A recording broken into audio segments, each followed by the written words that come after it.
오늘 저에게 주시는 하나님의 말씀 히브리서 제9장 11절에서 22절까지의 말씀입니다. 이 말씀을 함께 읽겠습니다.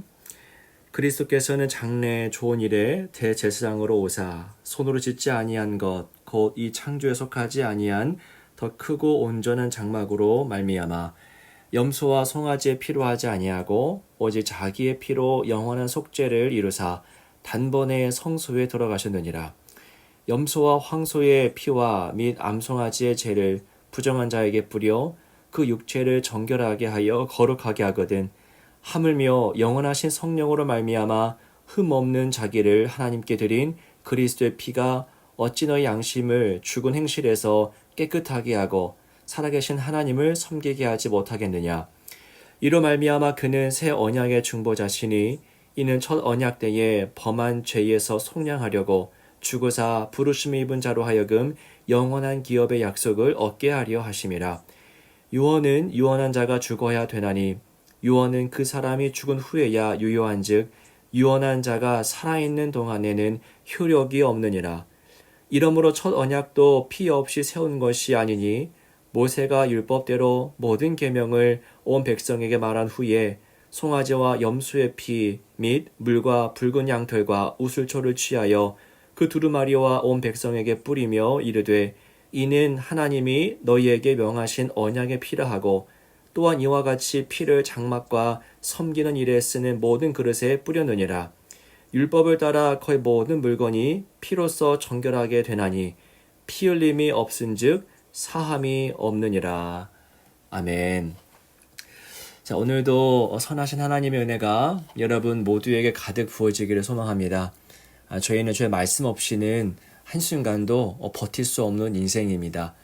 오늘 주시는 말씀에 잇대어서 영원을 보는 삶, 이 짧은 말씀을 통해서 큰 비전을 바라보는 그 인생을 누리시기를 축복합니다. 히브리서 전체는 예수 그리스도를 강력하고도 또 치밀하게 선포하고 있습니다. 예수에 대한 내용이 듬성듬성 발견되는 게 아니죠. 한 절 한 절, 한 단어 한 단어가 모두 예수님에게 집중하고 있습니다. 자, 오늘 본문에서 자주 등장하는 단어가 있죠. 바로 피라고 하는 단어입니다. 히브리서 기자는 오늘 본문 속에서 제사 때 쓰인 짐승들의 피와 그리고 예수의 피를 연결하여서 피 흘림의 의미에 대해서 논하고 있습니다. 12절부터 14절까지 말씀을 보시면 히브리서 기자는 짐승이 흘린 피와 예수의 피를 비교 또는 대조하면서 예수의 피 흘림의 사건에 가는 의미와 그 역할을 집중 조명합니다. 지난 본문에서는 성막 또 제사장 율법과 예수님 비교했다면은 오늘 본문에서 핵심은 피입니다. 여러분 12절의 말씀을 함께 보겠습니다. 염소와 송아지의 피로 하지 아니하고 오직 자기의 피로 영원한 속죄를 이루사 단번에 성소에 들어가셨느니라. 자, 구약에서 피 흘림의 제사는 계속 반복되어야 했습니다. 한 번 했다고 해서 완성되는 게 아니고요. 매번 또 매해 제사장은 또 대제사장은 성소에 나아가서 피 흘림의 제사를 반복해야 했습니다. 하지만 예수님은 영원한 속죄를 단번에 이루셔서 반복할 필요가 없다라고 12절이 말하고 있습니다. 자, 그리고 13절과 14절의 내용은 무엇입니까? 자, 구약 시대에 짐승을 잡아 피를 흘리는 제사를 드릴 때에 사람의 죄가 용서받았다면 예수님이 흘리신 피는 하나님의 아들이신 예수님이 흘리신 피는 얼마나 더욱 사람의 죄를 사하며 구원하겠는가에 대해서 말하고 있습니다. 예수 피의 탁월함을 논증하고 있죠. 자, 그리고 본문 마지막 절에서 결정적인 선언을 합니다. 어떤 내용이 있습니까? 피 흘림이 없은즉 사함이 없느니라 입니다. 지금 줌으로 진행하고 있지만은 있는 자리에서 한번 고백하겠습니다. 피 흘림이 없은즉 사함이 없느니라. 네, 여러분 우리가 고백했듯이 피 흘림이 없으면 죄 사함이 없는 겁니다. 자, 구약에서부터 하나님은 죄의 용서를 위해서 피 흘림의 제사, 다른 제사가 아니라 피를 완전히 흘리는 제사를 정하셨습니다. 히브리서 기자가 말하는 바는 구약의 피 흘림은 예수의 피 흘림을 예고하는 것이었다는 점입니다. 구약의 피 흘림의 제사는 예수의 피 흘림, 다시 말하면 예수님의 십자가에 대한 그림자였다는 것이죠. 이스라엘 백성들이 짐승을 잡습니다. 그리고 붉은 피가 제단을 뒤덮습니다. 그 당시에 유월절 때마다 수백 마리, 수천 마리의 양과 염소를 잡으면서 그 제단은 정말 강물처럼 피가 넘쳐났다고 그러죠. 그 붉은 피가 제단을 뒤덮을 때마다 하나님은 무엇을 보셨겠습니까? 그의 아들 예수 그리스도의 피 흘림의 사건, 즉 십자가 사건을 내다보고 계셨겠지요. 여기서 우리는 한 가지 기억해야 됩니다. 왜 피일까요? 왜 오늘 히브리서 말씀은 자꾸만 피에 대해서 말하는 것일까요? 피에 어떤 마법적인 힘이 있기 때문입니까? 피 자체에 능력이 있기 때문일까요? 아닙니다. 성경은 피에 어떤 주술적인 힘이 있다고 말하는 것이 아닙니다. 여러분 기억하십시오. 피 흘림은 무엇을 전제로 합니까? 어떤 사건이 있어야지만 피가 나옵니까? 죽음이죠. 피는 죽음의 사건을 말하는 것입니다. 피 또는 피 흘림은 죽음에 대한 비유죠. 자, 그렇다면 오늘 본문 마지막의 선언인 피 흘림이 없은즉 사함이 없느니라는 이런 내용으로 바꾸어 말할 수 있습니다. 어떻게요? 죽음이 없은즉 사함이 없느니라. 피는 죽음을 빗댄 말입니다.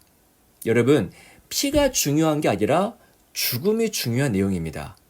피는 죽음을 뜻합니다. 구약 시대에 제사를 드릴 때에 짐승에게서 피를 조금만, 일부분만 빼낸 게 아니죠. 그렇게 어떤 헌혈하듯이 제사하지 않았습니다. 제사에서 피를 흘렸다고 하는 것은 그 제물이 완전히 죽었다는 것을 의미합니다. 죽음이 없은즉 사함이 없는 법입니다. 그게 하나님의 법칙입니다. 이 말씀, 피 흘림이 없은즉 사함이 없느니라 라고 하는 이 말씀을 이해하기 위해서 우리는 성경 전체를 좀 생각해 봐야 됩니다. 저희가 지난 3월 달에 사순절을 보내면서 저희가 몇 번 나눈 내용이었는데요. 바로 하나님의 공의라고 하는 내용입니다.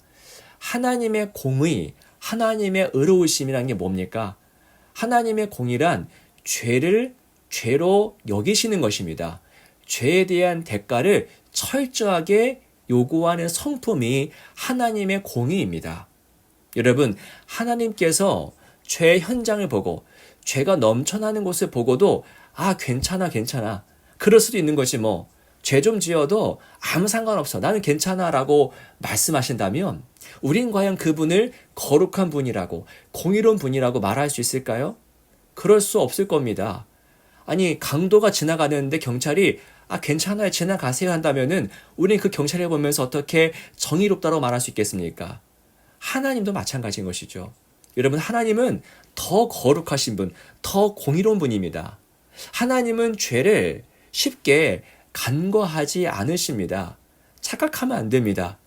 그분의 성품상 그럴 수가 없는 것이죠. 그분은 너무나 거룩하셔서 정말 먼지만한 작은 쌀할 만한 그런 죄와도 함께 거하실 수가 없습니다.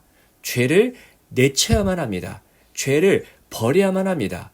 죄에 대해서 분노를 쏟아내야만 합니다. 그게 하나님의 거룩이었고 공의였죠. 여러분 로마서 6장 23절 말씀에 죄의 삭은 뭐라고 합니까? 죄의 삭은 사망이요 라고 합니다. 하나님의 성품상 죄를 지으면 죽음을 일으킬 수밖에 없습니다. 여러분 하나님을 그저 인심 좋은 할아버지처럼 여기고 그분이 죄를 아무렇지도 않게 여긴다고 생각한다면 그건 가장 심각한 착각입니다. 하나님은 작은 죄에도 불같은 진노를 쏟아내시는 그 거룩하신 분입니다. 이때 문제가 발생하죠. 우리 인간이 예외 없이 죄인이라고 하는 사실입니다. 예외 없습니다. 의인은 없나니 하나도 없다라고 말하지 않습니까? 우리가 하나님, 그 거룩하신 공의로우신 하나님 앞에 서 있습니다. 거룩한 빛 앞에 우리가 서 있는 겁니다. 누가요? 죄인 우리가 말입니다. 여기에 두 가지 가능성이 있죠. 첫째, 우리가 주님의 진노를 다 받아서 우리가 죽는 것이죠. 이게 첫 번째 가능성입니다. 두 번째 가능성은 우리의 죄의 대가를 누군가가 대신 치르시는 것이지요. 하나님의 선택은 무엇이었습니까? 하나님은 두 번째 방법을 선택하셨습니다. 죄를 지은 우리를 멸하시는 게 아니라 우리를 대신하여 누군가를 멸하십니다. 우리를 대신하여 죽임을 당하신 분이 계시죠. 누구십니까? 바로 예수 그리스도입니다. 오늘 마지막 절 말씀, 피 흘림이 없은즉 사함이 없느니라. 이 말씀은 피 자체에 신비한 능력이 있다는 게 아닙니다. 다시 반복합니다. 피 흘림이란 죽음을 뜻합니다. 십자가 신학에서 만족이라고 하는 개념이 있습니다. 만족. 매우 중요한 개념인데요. 여러분도 기억했으면 좋겠습니다. 무슨 만족입니까? 예수님께서 하나님을 만족시켰다고 하는 의미입니다. 피 흘림이 없은즉, 죽음이 없은즉 사함은 없다고 선언하시는 그 하나님의 공의의 성품을 예수님께서 십자가를 지심으로 만족시켰다라고 하는 것이 그 만족이라고 하는 의미, 개념입니다. 그래서 하나님은 우리에게 진노를 내리지 않을 수 있게 된 것이죠. 왜요? 예수님께서 그 거룩의 성품을 만족시키셨기 때문입니다. 사랑하는 여러분, 지금 우리가 살아있는 것이 기적입니다. 지금 우리가 숨쉬고 있는 것은 예수님의 공로로 인한 것입니다. 예수님이 십자가를 지시지 않았다면 오늘 우리는 벌써 죽었어도 몇백 번 죽었겠지요. 여러분, 우리에게 임한 은혜를 우리가 인식하면서 감사하기를 원합니다. 하나님이 예수를 통해서 허락하신 은혜를 은혜로 인식하면서 그 은혜에 늘 감격하며 살아가시기를 주님의 이름으로 축복합니다. 기도하겠습니다. 살아계신 주 하나님 아버지, 죽을 수밖에 없는 우리를 예수로 인하여서 살려내시고 구원해 주시니 참으로 감사합니다. 예수님의 그 십자가 사역을 우리가 늘 기억하면서 감사하게 하시고 감격하는 인생이 될 수 있도록 인도하여 주옵소서. 그 은혜로 살아났으니 우리 남은 인생을 오직 주님을 위해서 순종하며 살아가는 그런 모든 교회 공동체가 될 수 있도록 우리와 함께하여 주옵소서. 말씀하신 주님께 감사드리며 주 예수 그리스도 이름으로 간절히 기도하옵나이다. 아멘.